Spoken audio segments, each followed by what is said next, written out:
adianta apenas existir. Um pai que se envolve faz toda a diferença. Vamos dizer juntos aqui, não adianta existir. Um pai que se envolve faz toda a diferença. Ok? É difícil se envolver com filho? Tem filho que é.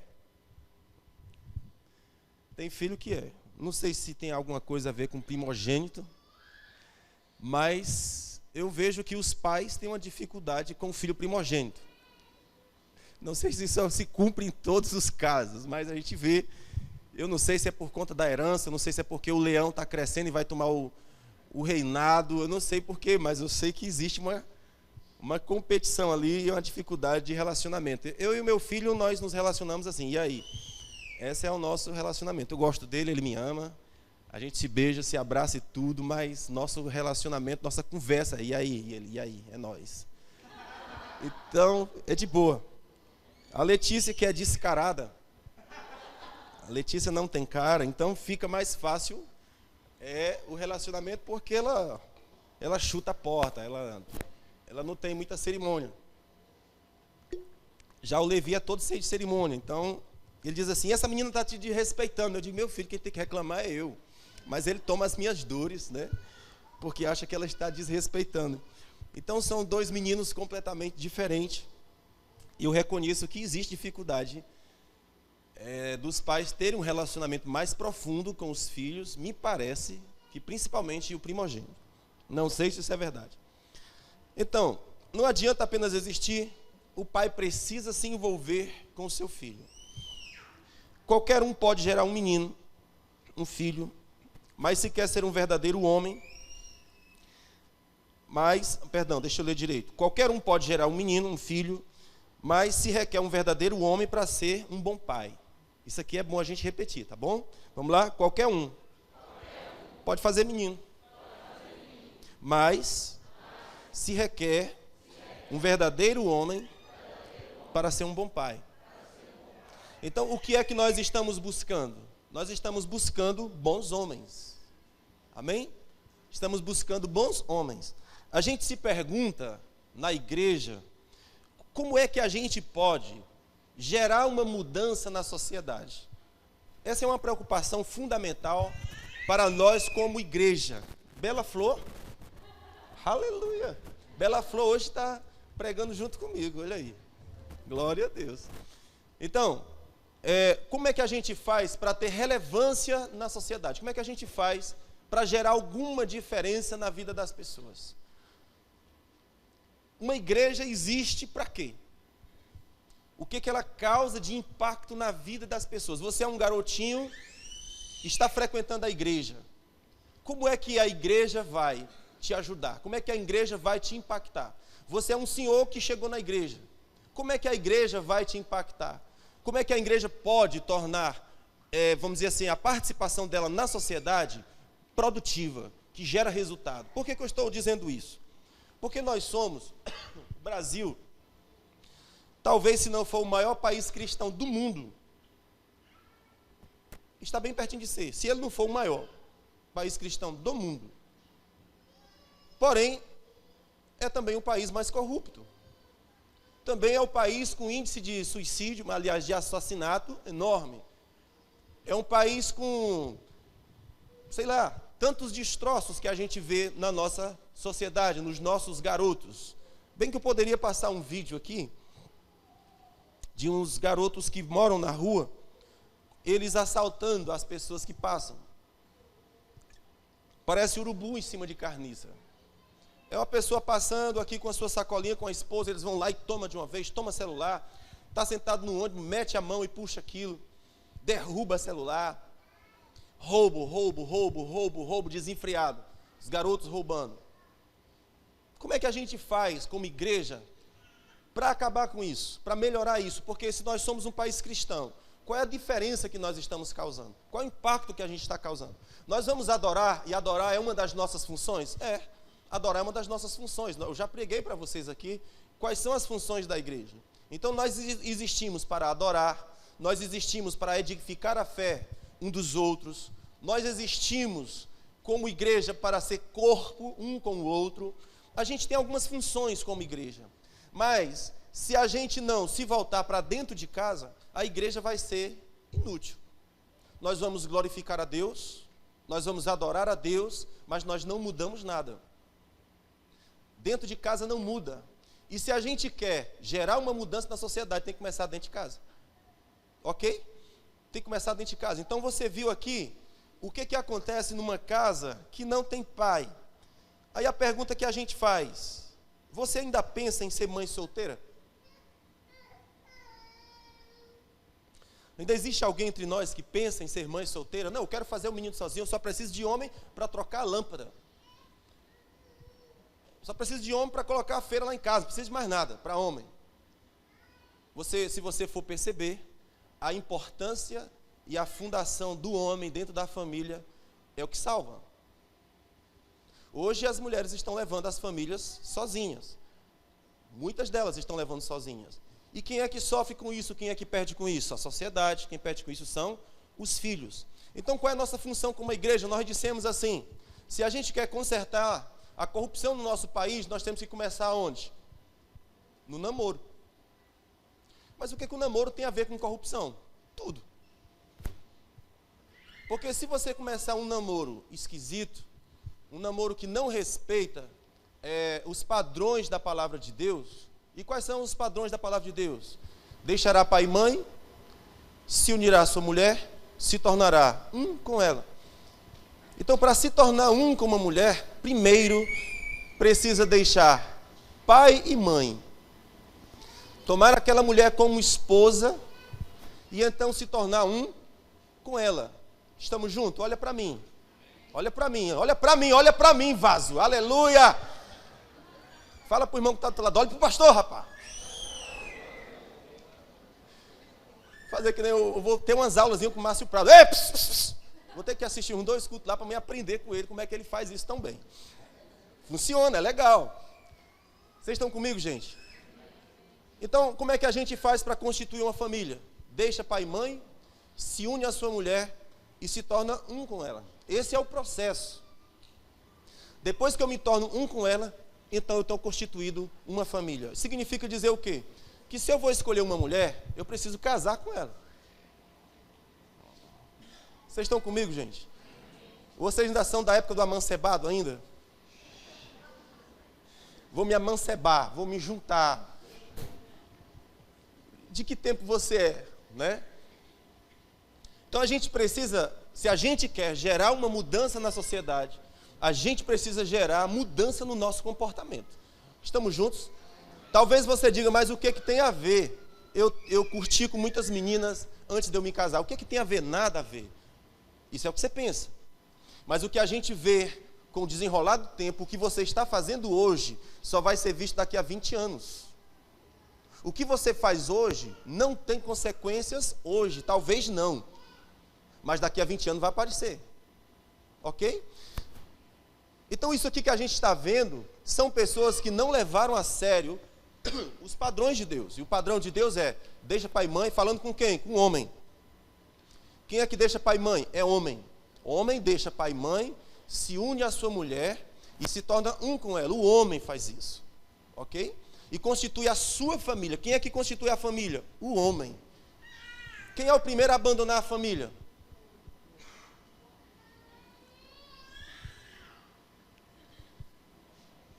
É o homem. Deveria ser? Não. Não. O último a pular do barco deveria ser o homem. Mas na nossa sociedade é o primeiro que pula. E quem segura os 2 remos são a mulher. Mulher segura. Quem é que vai sofrer com isso? Os filhos. Então o que nós queremos? Nós queremos fazer mudança na nossa sociedade? Queremos. Onde é que começa? Com os nossos garotos. Com os nossos meninos que vão se casar. Não, pastor, vou casar não, vai. Se você ficar aqui na TGF, você casa com 20 anos no máximo.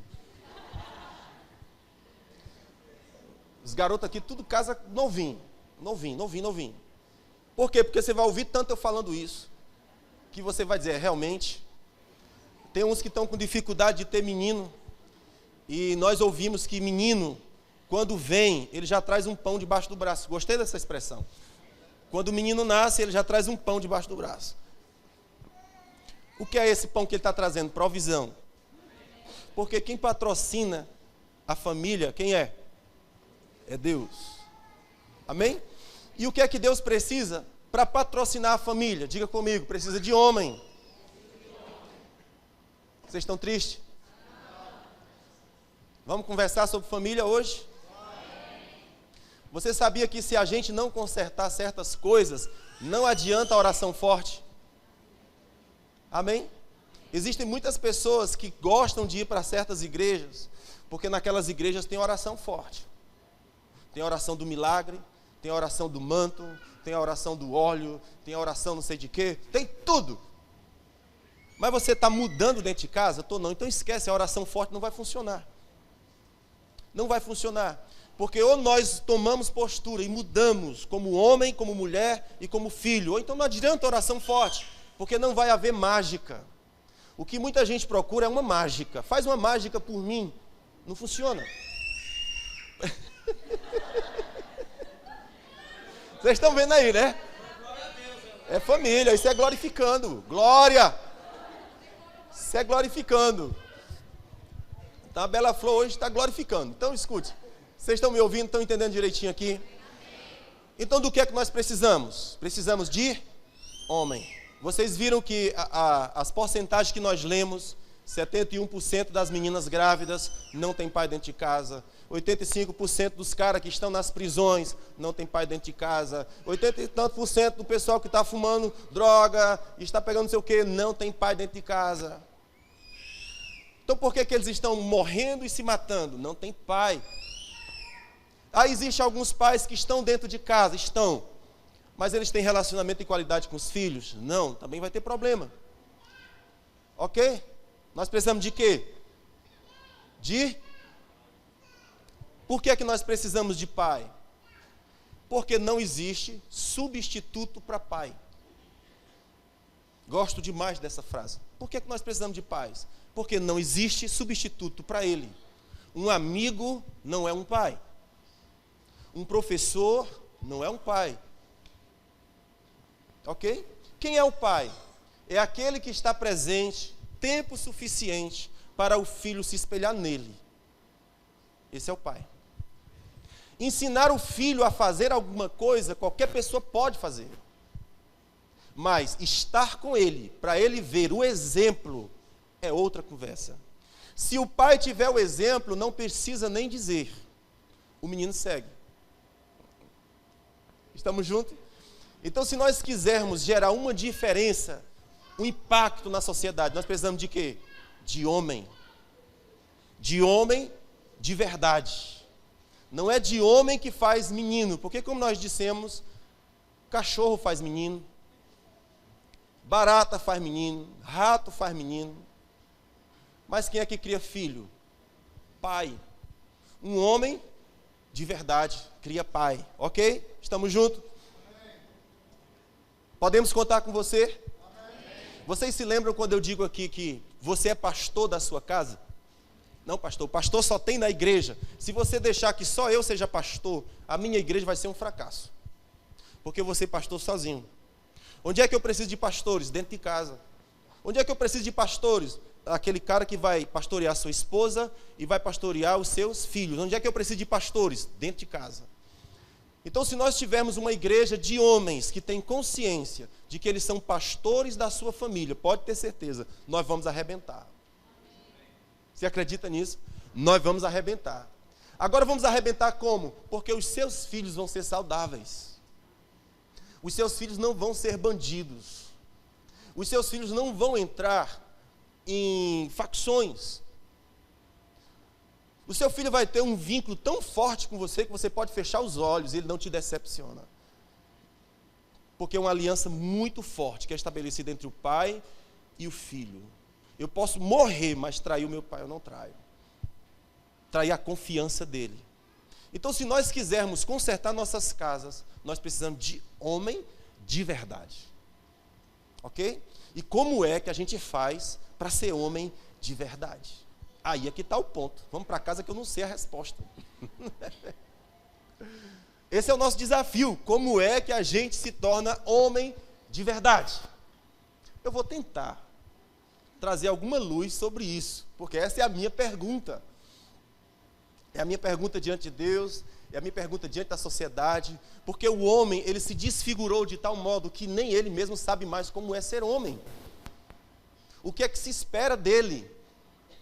Ele foi doutrinado, ele foi formado durante muitas décadas, e hoje nós temos o desdobramento disso. Mas qual é a função da igreja? Trazer de volta, trazer a origem, como era no princípio, como era no começo, como estava no projeto de Deus. Então deixa eu te dizer uma coisa para você, Deus considera o homem responsável. Fala comigo isso aqui, Deus considera o homem responsável. Abra a Bíblia em Gênesis capítulo 2.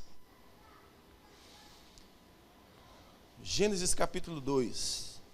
Deus considera o homem responsável. Se você olhar para dentro de você e disser assim, bom, eu não presto. Para mim não tem jeito. Estou longe de ser isso aí. Tem jeito? Tem. Foi exatamente por causa disso que Jesus veio. Jesus veio para ser o carpinteiro de Nazaré, para pegar os troncos e trabalhar neles e transformar num lindo móvel. Então, se eu sou aquele homem que destruiu a minha família, ou que destruí famílias, ou que destruí filhos, ou que destruí pessoas, esse não é o seu lugar.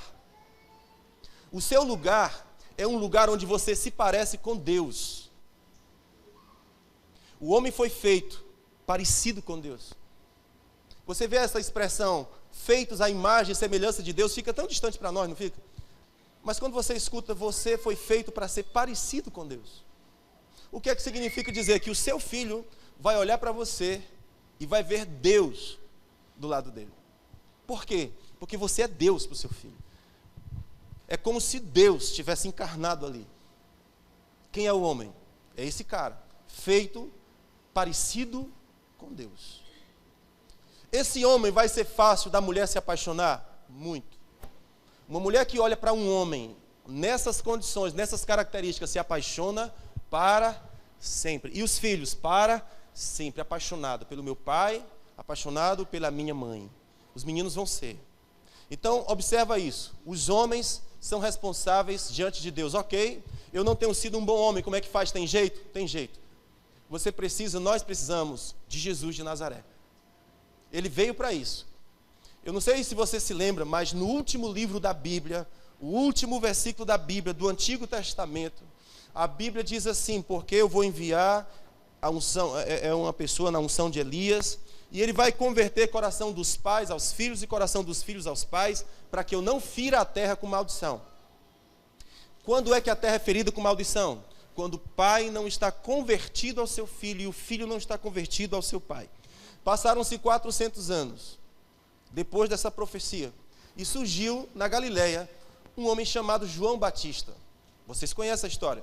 Vestidos de pele de camelo, comendo comida esquisita, morando no deserto, mas esse homem tinha um poder de Deus operando sobre ele para converter pai a filho. Ou seja, coração de pai a filho não vai ser convertido sem uma intervenção de Deus. É preciso uma intervenção de Deus para romper as cadeias que separam pai e filho. E separa filho e pai. Porque feridas foram estabelecidas entre filhos e pai. E aquelas feridas acompanham ao longo da vida. Se não for uma intervenção de Deus, essa ferida não se cura. Então apareceu João Batista, pregando no deserto. E a Bíblia dá conta que João Batista, ele era um trator de Deus para tornar plano os terrenos elevados. O que é essa figura de terrenos elevados? São filhos soberbos. Filhos que são filhos feridos com pais, são filhos normalmente soberbos. Eles são chamados de tolos. Mas a unção que estava sobre João Batista era uma unção para trazer de volta a prudência do justo àqueles que eram tolos. Olha que coisa linda.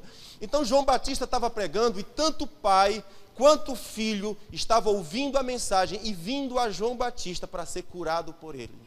Quando foi que a cura chegou? Quando eles começaram a se arrepender daquilo que haviam feito. Se eu quero que Deus me cure, por onde que isso começa? Arrependimento. Se não houver arrependimento, Deus não entra, não tem como entrar. Eu preciso o quê? Arrependimento. Eu preciso de arrependimento. Então o poder de Deus vem sobre mim para converter filho a pai e pai a filho. E o que é que Deus vai fazer? Vai curar a terra. Amados, é lindo o nosso trabalho como igreja ou não? Esse é o nosso trabalho. Então, se cada homem ouvir essa mensagem, ouvir essa palavra, entender essa palavra, vai haver salvação nas nossas casas, vai haver salvação na nossa família.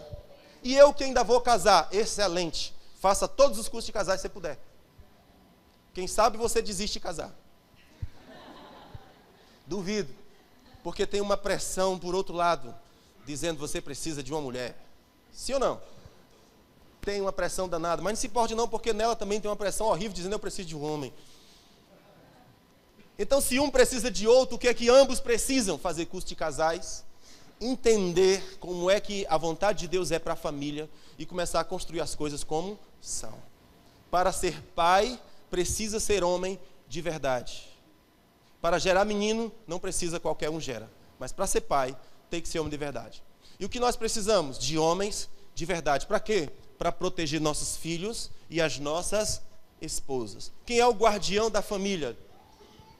O homem. E a mulher? É a que segura o guarda-chuva. É aquela que está junto para construir. Estamos juntos?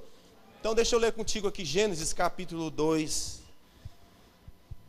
Eu não estou enchendo a bola de homem não, na verdade estou chamando ele a responsabilidade. Ok? Nós somos demais, nós somos os caras, nós somos responsáveis. Isso sim. Olha só Gênesis capítulo 2, versículo 4. Eis que as origens do céu e da terra, eis as origens do céu e da terra, quando foram criadas, no dia em que o Senhor Deus fez a terra e os céus. Versículo 5. Não havia nenhuma planta do campo na terra, pois nenhuma erva do campo tinha ainda brotado, porque o Senhor Deus não tinha feito chover sobre a terra, nem havia nenhum homem para lavrar a terra. Um vapor, porém, subia da terra e regava toda a face da terra. Formou o Senhor Deus o homem do pó da terra, soprou em suas narinas o fôlego da vida, e o homem se tornou alma vivente. O que é que eu quero chamar a sua atenção nesse texto aqui que nós lemos? É uma coisa que eu sempre estou dizendo na igreja. Eu estou gostando porque eu estou repetindo as mesmas coisas. Tem pessoas que já enjoou, mas não tem nada não. Vou repetir as mesmas coisas. Houve um tempo em que eu gostava de pregar sempre mensagem diferente. E eu percebi que elas não constroem. As mensagens que constroem são as que se repetem. Nós absorvemos com a repetição. Então aquela vaidade que diz, eu vou pregar uma mensagem nova, é vaidade, não constrói. O que constrói é repetição. O que constrói é bater na mesma tecla, é falar a mesma coisa. Então, deixa eu dizer as mesmas coisas, tá bom? Todo culto de família você vai ver eu pregando praticamente a mesma coisa. Se você fizer o curso de casal, o curso todinho, da primeira aula à última aula, eu vou fazer isso. A gente só muda o tema, mas o assunto é o mesmo.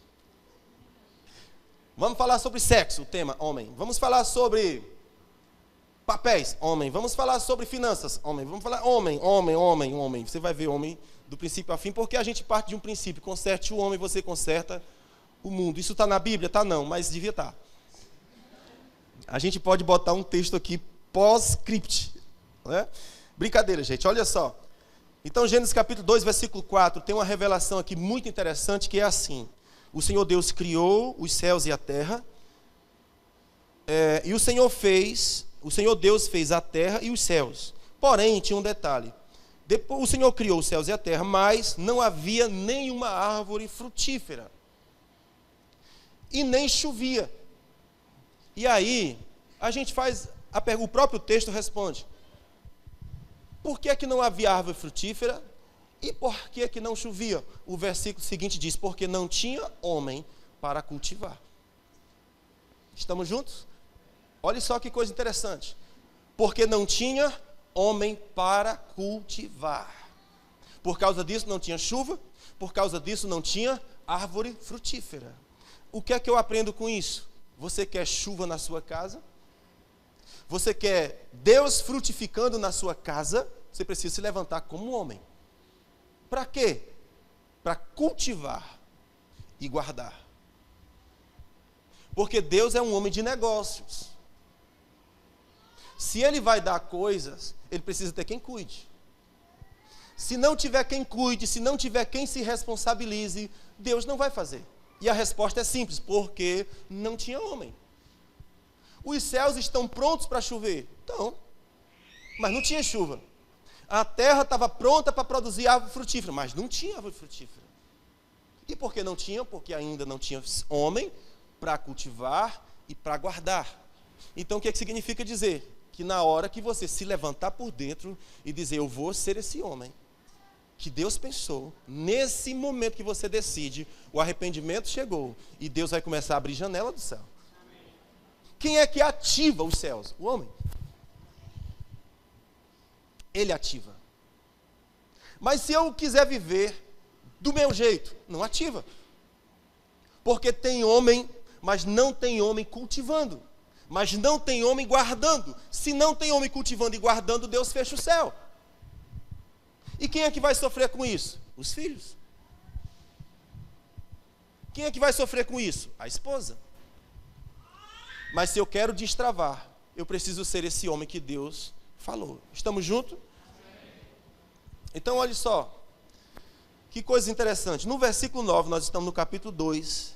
Versículo 8 diz: então plantou o Senhor Deus um jardim da banda do Oriente, no Éden, e pôs ali o homem que tinha formado. E o Senhor Deus fez brotar da terra toda a qualidade de árvore agradável à vista e boas para se comer, bem como a árvore da vida no meio do jardim e a árvore do conhecimento do bem e do mal.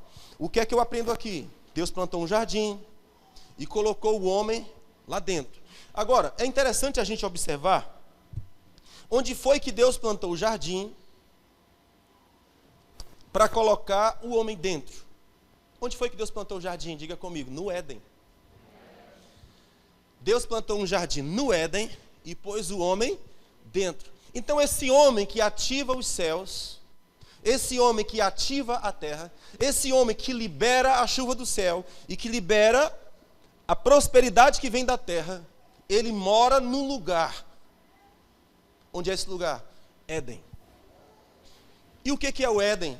O lugar onde a presença de Deus é uma porta aberta. Éden é um lugar de deleite. Onde é que nós nos tornamos esse homem que vai destravar os céus e a terra? Quando esse homem mora no Éden de Deus. Eu posso escolher morar em qualquer outro lugar? Posso. Você vai observar uma coisa interessante. Quando Caim, o filho de Adão, vai vir depois, quando Caim matou seu irmão, a Bíblia diz que ele fugiu para uma terra, se não estou enganado, terra de Nod, uma coisa assim. Uma terra que significa terra de perseguição. Olha só que coisa interessante. Todos os homens estão habitando em algum tipo de terra no coração, em algum tipo de terra espiritual. Você pode habitar na terra, que é o Éden, onde Deus plantou um jardim, ou você pode morar em uma outra terra, que é a terra de Nod, que é a terra da perseguição. Mas você vai estar espiritualmente em algum lugar. Estamos juntos? Então olha que coisa interessante. Deus plantou um jardim no Éden, colocou o homem lá dentro. E o que é que diz logo em seguida? Então o Senhor Deus fez brotar toda a qualidade de árvores agradáveis. Ok? Então, por conta do lugar onde ele estava plantado, começou a germinar um monte de árvores boas. Estamos juntos? Então, o que é que eu preciso fazer como homem? Eu preciso ir para o Éden de Deus. E o que é o Éden de Deus? Comunhão com Deus. Eu preciso voltar para o meu lugar de origem. E o meu lugar de origem é um lugar de comunhão com Deus. Então, eu não vou ser tudo o que eu preciso ser se eu não ficar no Éden de Deus. Onde é que nós funcionamos bem? No Éden de Deus. Deus tem um Éden, ok? E é nesse lugar que nós funcionamos bem. que é que significa dizer, pastor? Que você precisa ouvir a voz de Deus para você. Olha isso aqui, ó. Deixa eu botar esse bicho, nesse negócio aqui, eu quero ficar perto de vocês.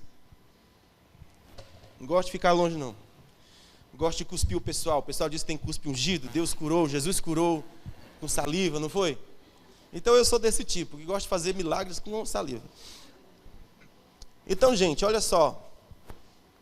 As árvores de toda qualidade foi feita quando aconteceu o quê? O homem foi posto no Éden de Deus. Estamos juntos? Eu quero que ao meu redor árvores frutíferas nasçam. Eu quero que ao meu redor os céus se abram. Eu quero que ao meu redor a terra brote com profundidade, com prosperidade. Eu preciso ir para o Éden de Deus. Fora disso vai ficar muito difícil.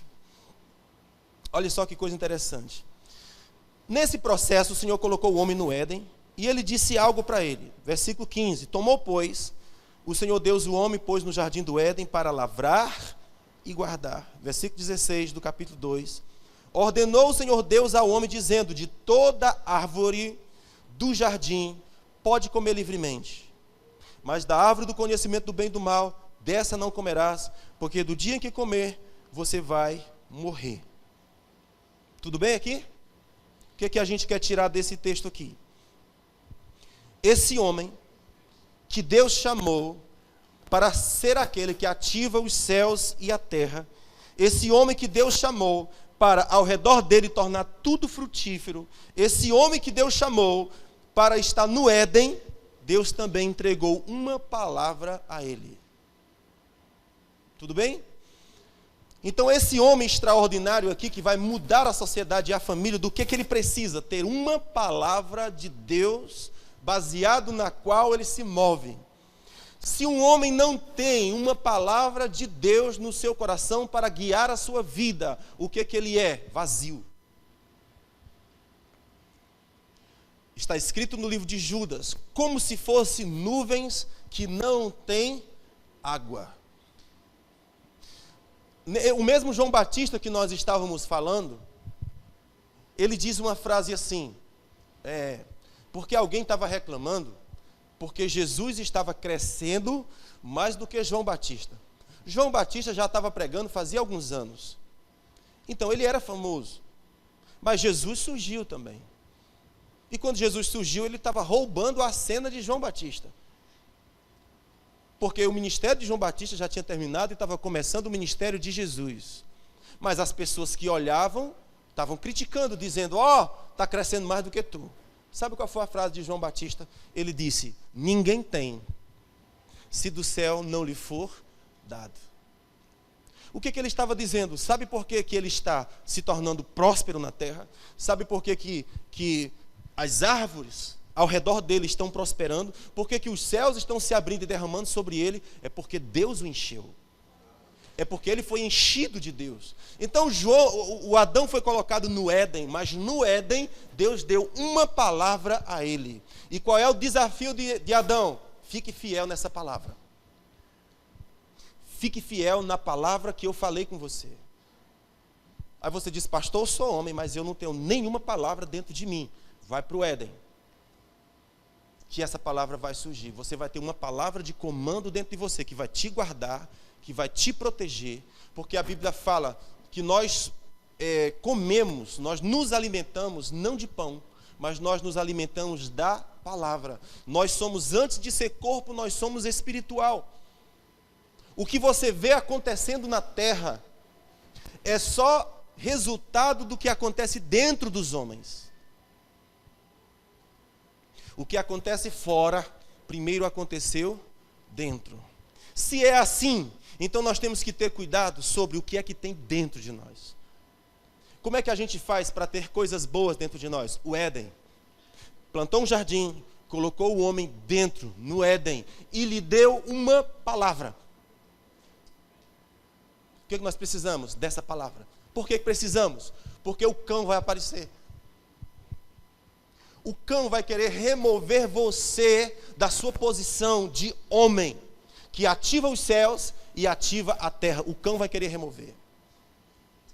Você quer ver um exemplo? Jesus foi batizado, cheio do Espírito Santo, foi conduzido ao deserto. Chegou no deserto, o que o diabo fez? Se apresentou a ele e disse: transforma essas pedras em pães. E Jesus disse: nem só de pão vive o homem. O que Jesus respondeu? Respondeu com uma palavra que estava dentro dele: nem só de pão vive o homem. Agora, por que Jesus fez isso? Porque quando o diabo chegou com essa proposta, ele disse assim: eu já vi isso acontecer antes. Estão comigo? Jesus estava no deserto, na frente de Satanás. E o diabo disse: faz tal coisa. Jesus já tinha visto isso acontecer no Éden. Deus deu uma palavra a Adão.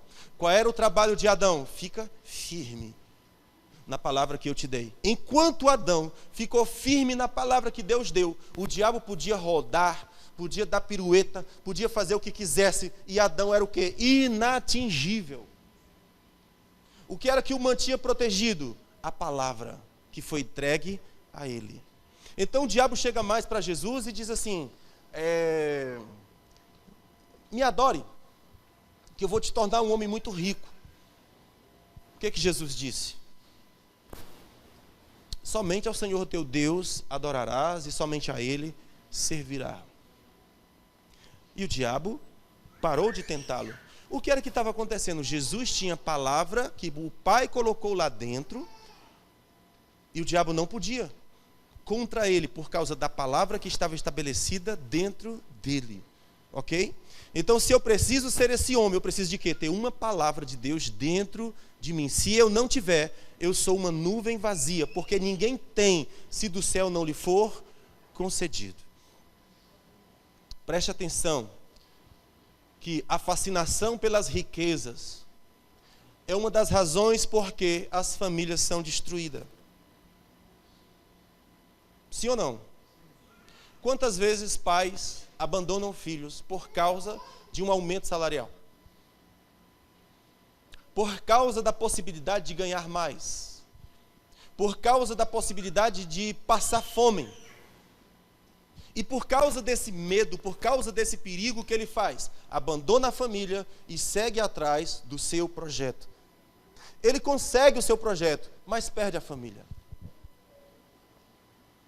Então a tentação do diabo para Jesus é: se você prostrado me adorar, eu vou te dar todos os reinos. Beleza, você vai ter os reinos, mas você não terá uma família. Isaías 53 está escrito que, falando sobre Jesus, ele foi moído, esmagado por nossas transgressões, o castigo que nos traz a paz estava sobre ele, pelas suas pisaduras fomos sarados. Aí chega uma parte que ele diz assim: e ele olhou para o futuro e se alegrou. Olha, imagina, Jesus foi moído, esmagado, triturado, e ele olhou e se alegrou. Por quê? A Bíblia diz: porque ele viu a sua posteridade, ele viu a sua família. Quando Jesus estava sendo tentado, ele poderia ficar com os reinos da terra, ser poderoso na Grécia, ser um poderoso imperador de Roma. Jesus poderia, porque o diabo daria isso a ele tranquilamente, desde que você me entregue a sua família. Quando o povo judeu estava saindo do Egito, Deus libertou o seu povo. O faraó chegou para Moisés e disse: para onde é que você vai? Eu vou caminho de 4 dias adorar. Ele disse: pois deixa os meninos com a gente. Vai só vocês, deixa os meninos com a gente. Você acha que isso não é uma ilustração para o nosso tempo? Me dê os meninos e eu te dou dinheiro. Me dê os meninos e eu te dou um celular de 4.000. Me dá os meninos e eu te dou uma roupa de grife. Me dá os meninos e eu te dou distinção social. Me dá os meninos. Jesus disse: dou não. Só ao Senhor adorará. E só a Ele prestará culto. E o diabo fez o quê? Fugiu. O que é que manteve Jesus protegido? Uma palavra dentro dele. Depois o diabo leva ele para um lugar alto e diz assim: se jogue daqui. As pessoas pensam que só elas sofrem tentativa de suicídio, né?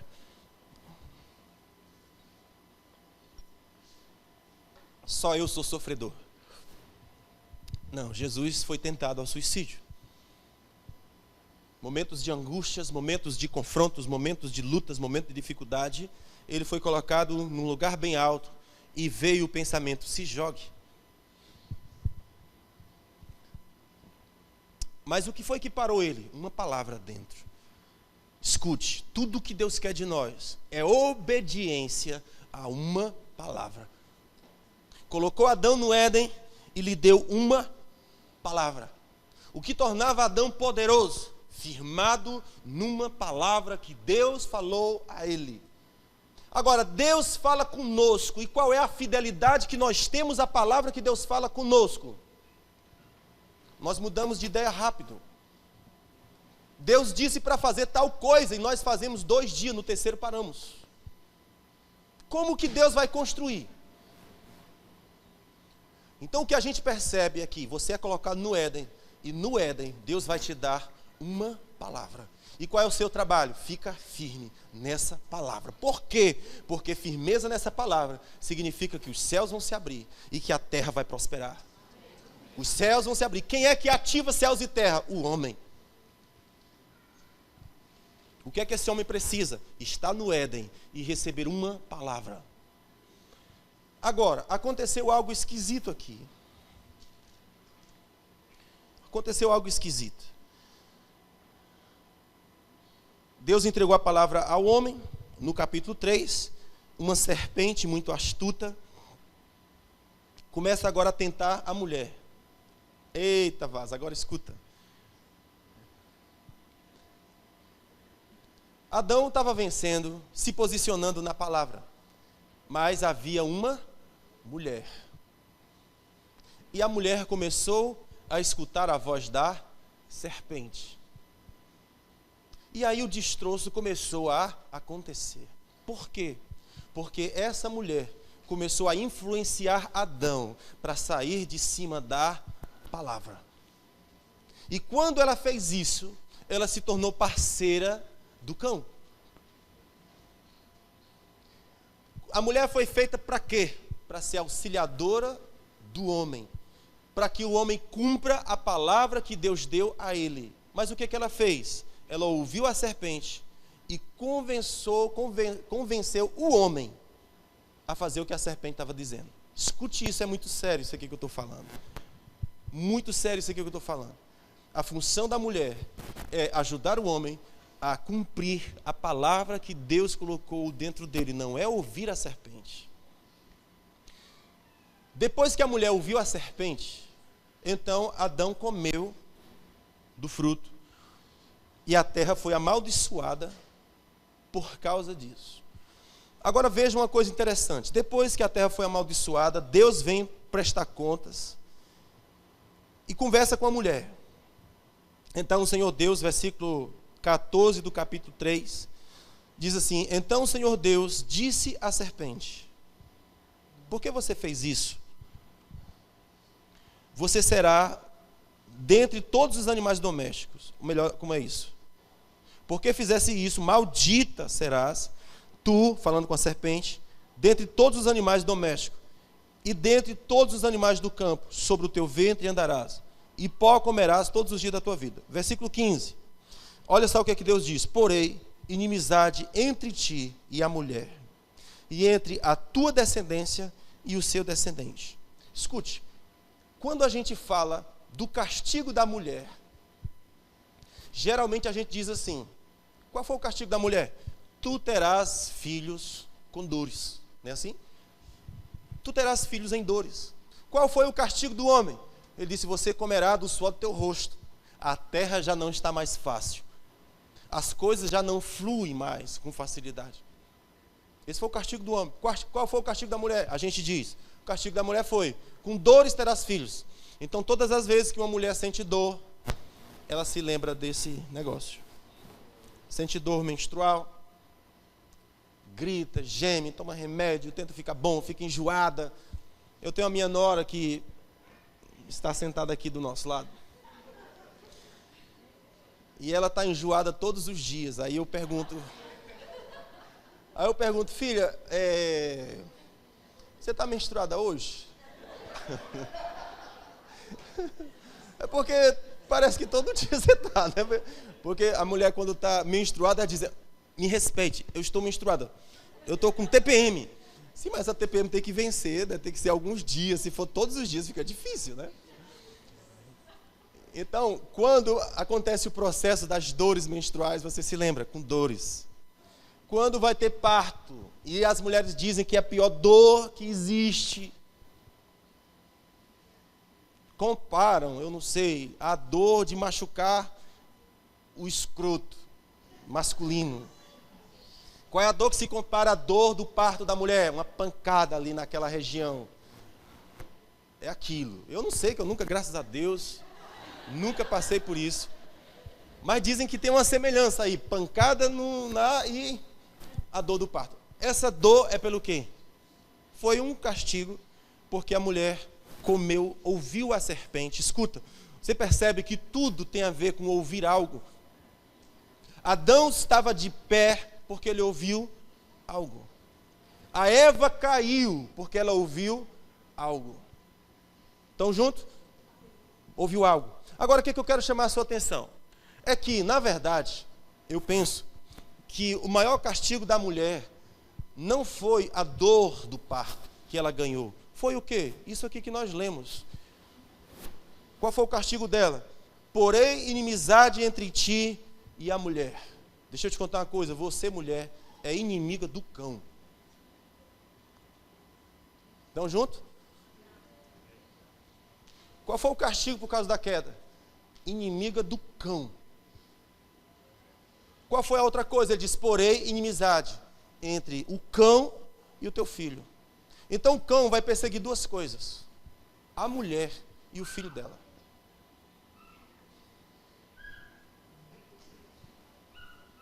Há uma briga. Há uma briga. Nós recebemos muita gente no nosso modesto e simples gabinete pastoral. Mas as queixas são sempre as mesmas. As mulheres são atingidas, ofendidas, feridas por causa de quê? Dos homens que foram. Dos filhos que não são assistidos. Do sofrimento que eles causaram. E eu penso, por que isso ocorre? Por inimizade entre ti e a serpente, entre a serpente e o fruto teu, e o fruto do teu ventre, o teu menino. Ok? Então tem uma briga acerca das mulheres e acerca dos filhos dela. Como é que a gente faz para resolver esse problema? Arranja um homem de Deus. Amém? Quem é o homem de Deus? Um homem que habita o Éden de Deus e ouve Deus. Vai colocar o cão no canto dele, e a esposa debaixo de proteção, e os filhos debaixo de proteção. Escute aqui um texto que eu vou ler para vocês. Nós estamos vivendo num tempo de feminismo, onde o homem presta para se trocar lâmpada, não é assim? Mas olha só esse texto aqui. Onde é que está? Está na Bíblia, deixa eu ver.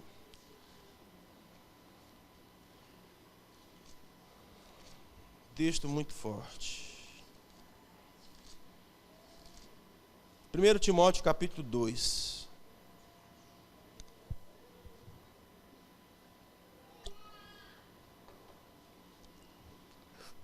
Louvor, vocês podem vir para cá, viu? Timóteo capítulo 2, 1 Timóteo capítulo 2, versículo 9, diz assim: quero do mesmo modo que as mulheres se ataviem com traje decoroso, com modéstia e sobriedade, não com tranças ou com ouro ou pérolas ou vestidos custosos, mas como convém a mulheres que fazem profissão de servir a Deus, com boas obras. O versículo que eu quero chegar é esse aqui. A mulher aprenda em silêncio, com toda a submissão, pois eu não permito que a mulher ensine, nem tenha domínio sobre o homem, mas que esteja em silêncio, porque primeiro foi formado Adão e depois Eva, e Adão não foi enganado, mas a mulher, sendo enganada, caiu em transgressão. Salvar-se-á, todavia, dando à luz filhos, se permanecer com sobriedade na fé, no amor e na santificação. O que eu quero chamar a sua atenção aqui? Você leu, ouviu? O texto de Paulo diz: mulher, cala a boca. Mulher, fica calada.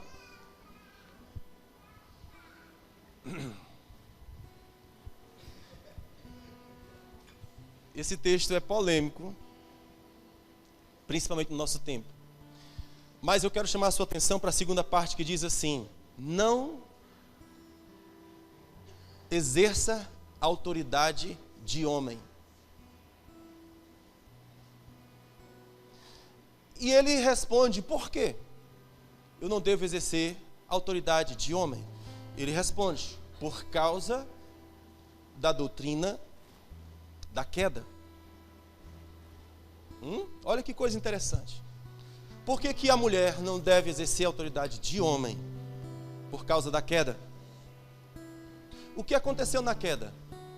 Adão recebeu uma palavra que ativava o céu e a terra. Mas o que a mulher fez? Ela ouviu uma outra voz e persuadiu o seu esposo para que fizesse o mesmo. E ao fazê-lo, muita coisa ruim aconteceu e continua acontecendo e vai continuar acontecendo até Jesus voltar. O que é que a gente aprende aqui? Mulheres, assuma o seu lugar. Assuma o seu lugar. Bota esse homem para ser homem.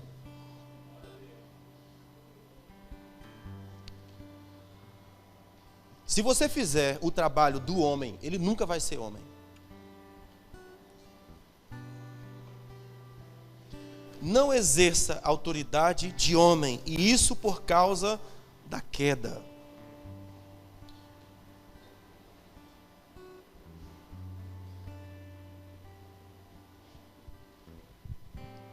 Vocês podem fazer o homem de vocês um homem extraordinário.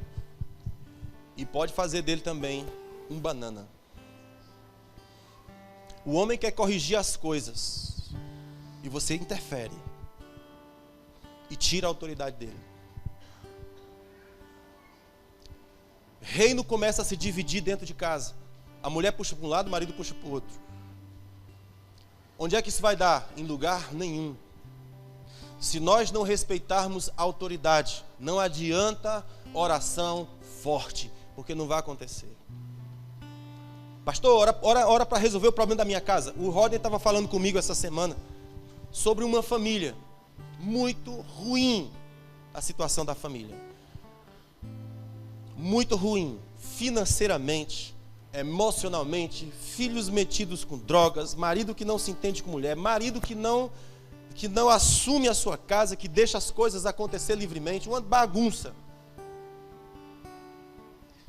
E aí o Rodney ficou sensibilizado e disse: pastor, vamos ajudar. Eu digo: não vai funcionar. Primeira coisa, eles estão procurando ajuda, eles querem ajuda. Porque na hora que eu for entrar, eu vou entrar para pôr em ordem as coisas. Vocês estão comigo? Na hora que eu entrar, porque a gente faz um aconselhamento, eu faço duas perguntas. Você quer que eu lhe escute? Ou você quer que eu interfira? Eu só quero que você me escute, então fala. Aí eu escuto 3 horas, escuta é muito. E a pessoa desabafa e vai-se embora. Vai mudar o quê? Nada. Então ela fala. Você quer que eu te escute? Ou você quer que eu interfira? Eu quero que o senhor interfira. Então você vai fazer isso. Não, o senhor não vai fazer uma oração forte, não? Vou não. Porque oração forte não resolve. Você tem que colocar em prática a palavra. Se não colocar a palavra em prática, pode orar o tanto que você quiser, jejuar o tanto que você quiser, subir o monte que você quiser. Não vai funcionar. Porque Deus colocou o homem no Éden e disse: você ativa céus e terra, mas você tem uma palavra. Me dê os seus ouvidos e o seu coração, e eu vou ativar céu e terra a seu redor. O Éden vai funcionar por causa da palavra que tem dentro. Então, se não houver um respeito e uma reverência à palavra de Deus que está dentro, não vai ter mudança. Estamos juntos? Então, mulheres, não exerça a autoridade de homem. A autoridade de homem é de homem. E a autoridade de mulher é de mulher. Quando é que a mulher tem autoridade forte? É quando o seu marido é respeitado. Se você quer um homem de verdade, respeite o seu homem. Se você acha que ele é um banana, que ele é um moleque, que ele é um safado, então acabou-se. Você tem que trocar o seu homem. Não, estou falando assim, não é que você vá... Tem que mudar o seu homem por dentro. Estamos juntos? Se ele ficar ouvindo de você o dia todo, o tempo todo, você não presta, você é uma porqueira, você é isso, você é aquilo. Queridos, isso vai gerar. Escute uma atitude muito normal que tem nos homens. Se uma mulher ficar enchendo o ouvido dele, ele cede. Ele abre mão. Ela fala. Então vai lá e faz. Ele desiste. Porque ele não suporta isso aqui. E aí eu comecei a perceber que nós não podemos desistir. Nós como homens, não podemos desistir. A mulher encheu a paciência. Você educou filhos. E os filhos estão fazendo de conta que não te dá crédito. O que a gente faz? Vai lá e se exploda também, não é assim? Aliás, não sei se vocês fazem isso não, mas eu sou mais ou menos assim. Então eu aconselhei uma vez, 2 vezes, 3 vezes. Vai não? Vou não. Então eu tiro a minha mão. É rápido. Eu sou igual a Deus, né? Deus diz assim, lá Romanos capítulo 1 diz que Deus os entregou às suas paixões e retirou deles a sua mão. Por que isso aconteceu? Porque Deus insistiu tantas vezes e os homens não deram ouvidos. Então Deus faz o quê? Deus tira a sua mão e o entrega aos seus próprios desejos e apetites. Está ferrado, lascou-se. A minha atitude como pai também é mais ou menos assim. Aconselho. Não quer? Já é adulto? Sou. Resolve tua vida. Mas aí eu aprendi que eu não posso fazer isso. Não posso fazer isso com os meus filhos e não posso fazer isso com a minha esposa. Ela está enchendo a minha paciência. Ela não escuta o que eu estou dizendo. Ela não se dobra o que eu estou dizendo. E eu estou dizendo que a palavra é essa, o rumo é essa. E ela resiste, e ela luta, e ela briga, e ela derruba. A Bíblia chama isso de tola. Não use autoridade de homem.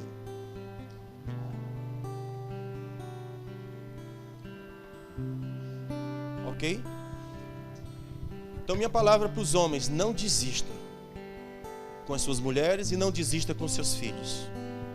Como é que a gente transforma as nossas esposas? Com a palavra. O que é que as nossas esposas precisam? Ouvir.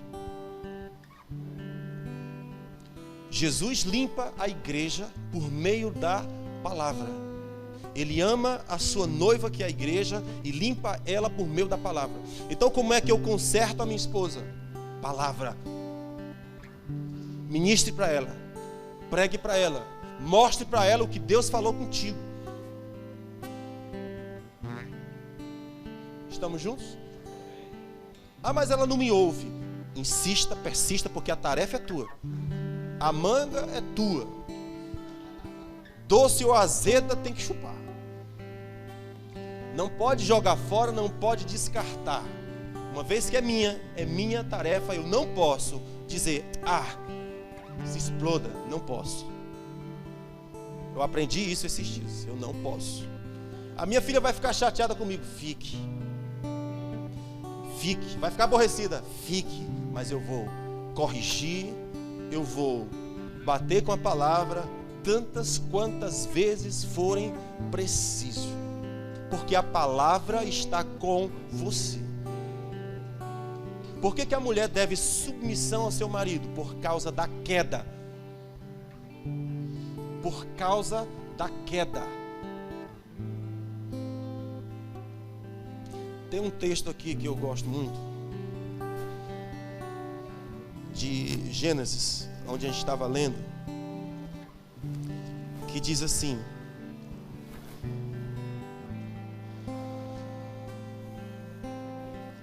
cadê você?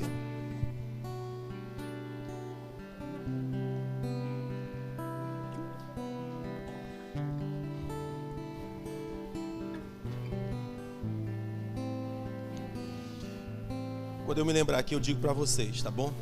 Por enquanto, fugiu aqui. Mas vocês estão junto comigo aqui, gente?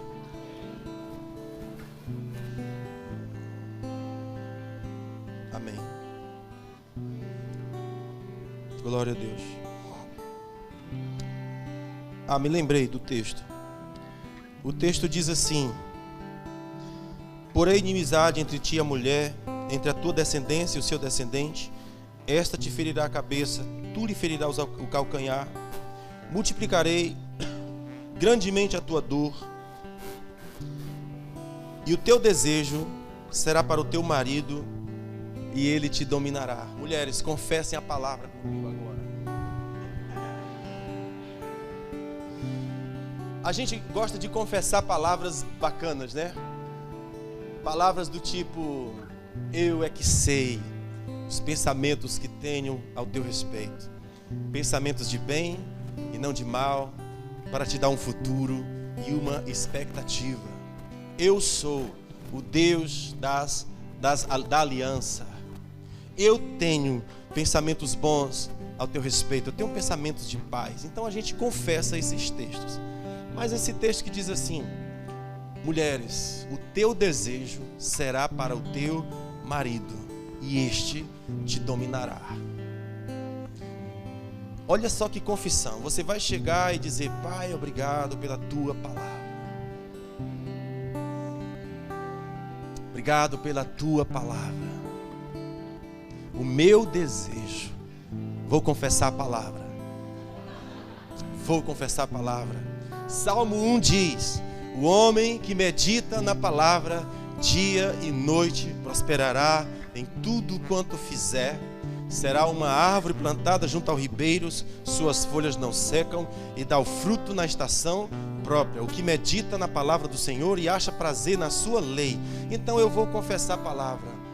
Marido, o meu desejo é para ti, e tu, meu macho, domina sobre mim. Aleluia! Meu Deus, como é bom você dominar sobre mim. Glória a Deus.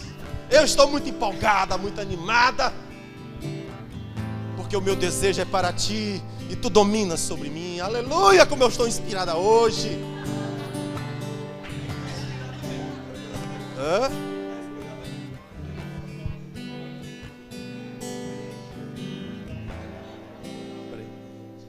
Ok, minha gente? Isso é palavra? Não use autoridade de homem. Autoridade de homem é de homem. O teu desejo será para ele, e ele vai dominar sobre você. Eu não quero nenhum homem dominando sobre mim. Então fique solteira. Porque você vai se entregar a um homem que você está disposta a dizer: ele é um homem que vale a pena se submeter. Ele é um homem que vale a pena obedecer. E se não for, então começa a construir.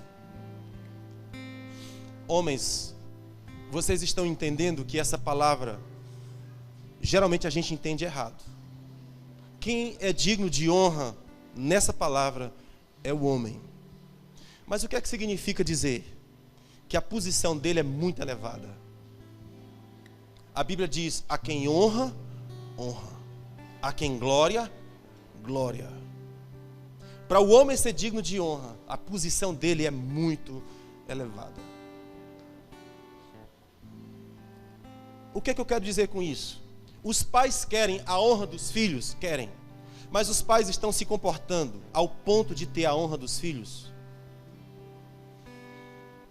Então, quando a gente fala de honra, a gente diz: não quero isso não. Ei, mas o desafio maior não é se submeter, é estar no nível que você é digno de honra. Um pai, para ter o respeito dos filhos, tem que ser o pai, porque do contrário não vai ter respeito dos filhos. Um pastor, para ter o respeito do seu rebanho, tem que ser o pastor, porque se ele não for, o rebanho não honra. Então aquele que é digno de honra tem que viver um nível muito elevado. Se eu sou marido e eu quero a honra da minha esposa, então vive na posição de honra. Estão comigo?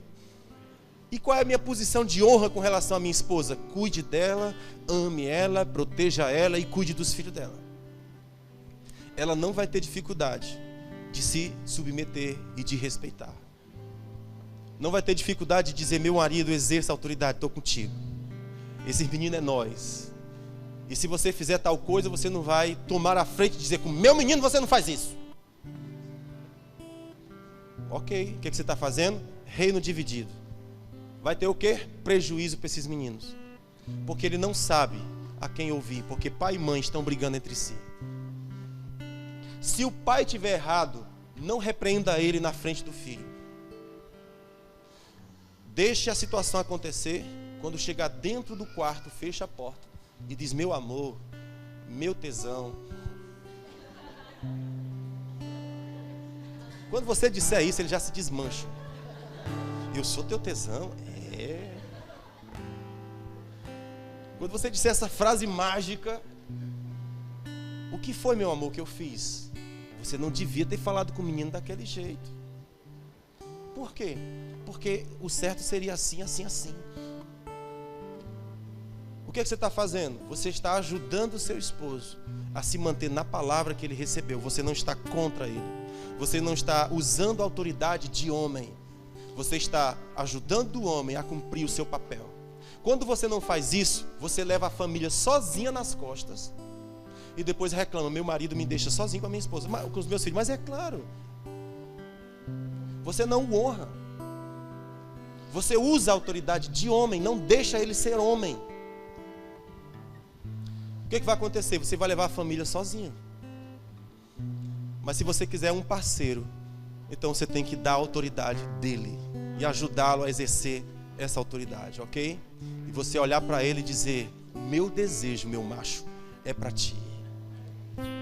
Tu dominas sobre mim. Oh, que alegria você mandando em mim. Meu Deus, isso é muito bom. Aleluia. Você sabia que é bom ter alguém liderando sobre nós? Sim ou não? O que é ruim é a gente ter um mau líder sobre nós, mas ter um líder sobre nós é muito bom. Porque o líder, ele leva a gente de onde a gente está para um lugar maior. A sua função como homem é essa: é pegar a sua família onde ela está e levar para um lugar maior. E qual é o trabalho da esposa? Eu estou contigo. Estou contigo, vamos levar junto. E as dificuldades, vamos arrebentar. Aí você olha para o seu marido e diz: meu Deus, como é bom. Meu desejo é para ti.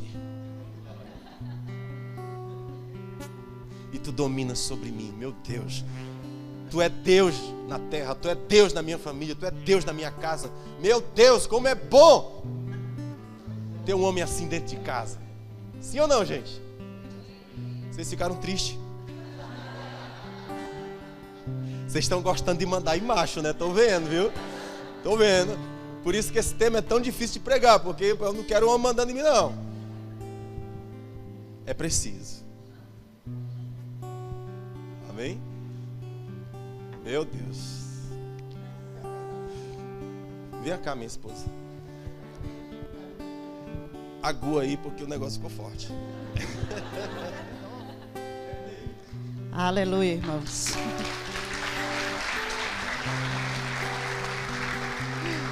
Vamos ficar de pé, vamos colocar de pé.